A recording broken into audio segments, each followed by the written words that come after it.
WWE stars reportedly frustrated backstage. We're going to talk about that plus so much more right here on the Ango Show. Yes.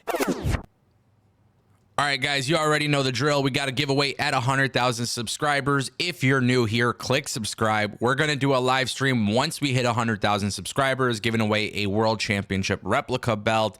Plus, in addition to that, several other prizes. Literally, all you got to do is click subscribe. With that being said, I want to talk to you guys. Last night, or this morning, I don't know. It's like 3 something in the morning.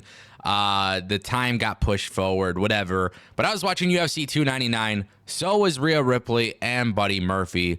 And look, here's the thing, right? This is a very interesting thing that is happening here. Not because an AEW and WWE star are together at a WWE TKO event, but at the end of the day, a lot of people have been wondering if this is an issue for AEW or WWE. I've actually had people reach out to me and ask me, I've seen the comments, I've seen people even mention it to me on Discord, hey, would WWE or AEW be upset about this? And the real answer is, based on historically speaking, I don't think it's an issue at all. I don't think it's an issue for WWE, and I don't think it's an issue for AEW, and I don't think people need to make an issue out of this. They are together. They are each other's significant others.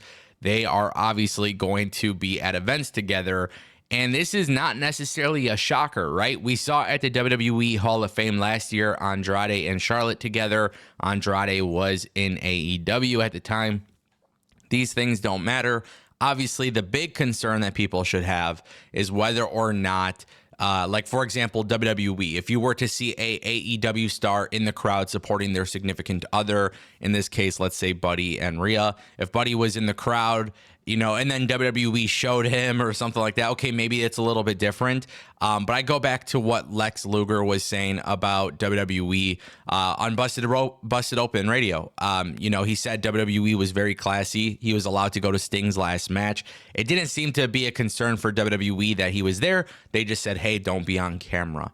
Now, I watched UFC 299. I thought it was a fun pay-per-view. Thought it was a great card. Probably the reason why I'm still up at this point. And honestly, I'm pretty damn tired. But UFC 299 was very solid. And, you know, I expect more WWE stars to be at UFC events. Very obviously due to the TKO merger. Well, WWE UFC merger. But nonetheless, it's a very, very, very cool thing just to see WWE stars there from time to time. I know last week or whatever, maybe it was a week or two ago, Rey Mysterio was there and got a massive, massive pop. So just really cool to see WWE stars at UFC events, mainly just because they're fans of something that I'm fans of, you know. And then also Buddy being with Rhea Ripley. Again, not a big deal. I think it's cool. I think it's it's a non-issue, really. I want to turn our attention to Seth Rollins. Guys, Seth Rollins is back. Interestingly enough, I didn't expect it to be so soon, but he has been officially cleared. He said it on Monday last week, but now this weekend during a WWE live event in Alexandria, Los Angeles, or is it Louisiana? I don't know. LA. Yeah, it's probably not Los Angeles, right? I think that was a big botch on my end. But nonetheless, there was a live event that WWE had. Seth Rollins made his in-ring return. He teamed up with Cody Rhodes against Jimmy Uso and Solo Sikoa. Rollins was the one who got the win for the team. He ended up pinning He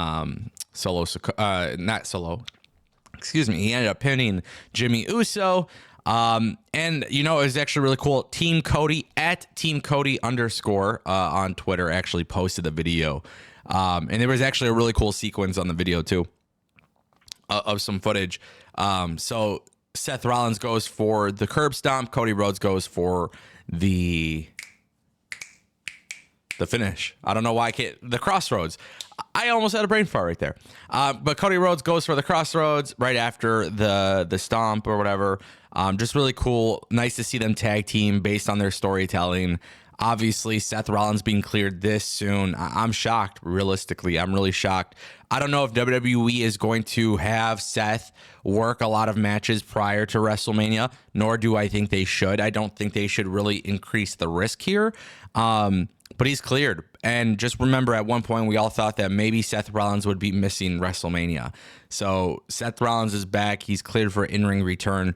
And you have to wonder, you know, with Seth Rollins, I understand this sentiment. There's a lot of people who think, hey, having Cody and Seth Rollins work double duty is kind of a concern, right? Because first night of WrestleMania, if one person goes injured, then the second night, obviously, it screws up the plans. And that's a very real possibility. We don't want to manifest that or think about things like that, but I see people bringing it up, and it's very true. You got to be careful with how much ring action you have during this time of the year, especially a day before the biggest main event of all time. So in my opinion, I think Seth Rollins being back is great. I don't want to see him wrestling house shows all the time. These tag team matches are probably a good way to get him back in, you know, out of ring rust or whatever they call it. This way he doesn't have to take too much of the maneuvers, but at the same time too, I don't want to see him doing any risky stuff prior to literally the biggest WrestleMania of all time. This WrestleMania has money written all over it. The Rock, Roman, Cody, Seth, Gunther, Sami Zayn potentially, Chad Gable potentially, Io Sky, Bailey, like that's massive. Just want to see this go off as perfect as possible because it's a big one. And that brings us to our final topic of today's video. Ladies and gentlemen, I have no idea what to think of this. But according to Sean Ross Sapp of Fightful Select, he has reported that officials were very happy to have Asuka and Kairi Sane on the show. However, there was some frustration with the champions having a title defense booked for next week's Raw during Monday's show. So keep in mind, we just saw the Kabuki Warriors on NXT, and they went up against Lyra Valkyria and Tatum Paxley. And then now they have a match against Zoe Stark and Shayna Baszler on Raw. I don't understand this at all. You know, I really, really don't understand this. In my opinion, I think if there's some frustration, is it because they're wrestling more frequently? Is it because they're champions. At the end of the day, I think it's good for champions to defend the belts. Maybe this is something that is going completely over my head, and I could totally admit that if that's the case, but I just don't understand what the frustration would be. I think if you are, you know, especially in kayfabe, we're talking about titles that are defended across all three brands. You got to be a defending champion. I don't really see anything wrong with that. So I don't know where the frustration really lies from, but I will say this, and it's the same thing I say during my AEW and WWE videos. I think at the end of the day, if you are going to have talent frustrated backstage, it doesn't matter the circumstances, you got to fix it right away. And this doesn't seem obviously like a big controversial blow up or anything like that, but ultimately you don't want to have underlying issues with your talent because we have seen time and time again how it impacts the wrestling companies, especially AEW being a lot younger of a company, having drama being talked about more than the shows itself. It sucks. But the reality is when there's drama, that's the talking point. And, I have to talk to you guys about things I may not want to talk about all the time, but it's important that we talk about it. So that's how you remain fair. Right now, there's some talent unhappy. There's some unhappiness backstage. Is it a big deal? Probably not, but at the same time, too, it is worth knowing about.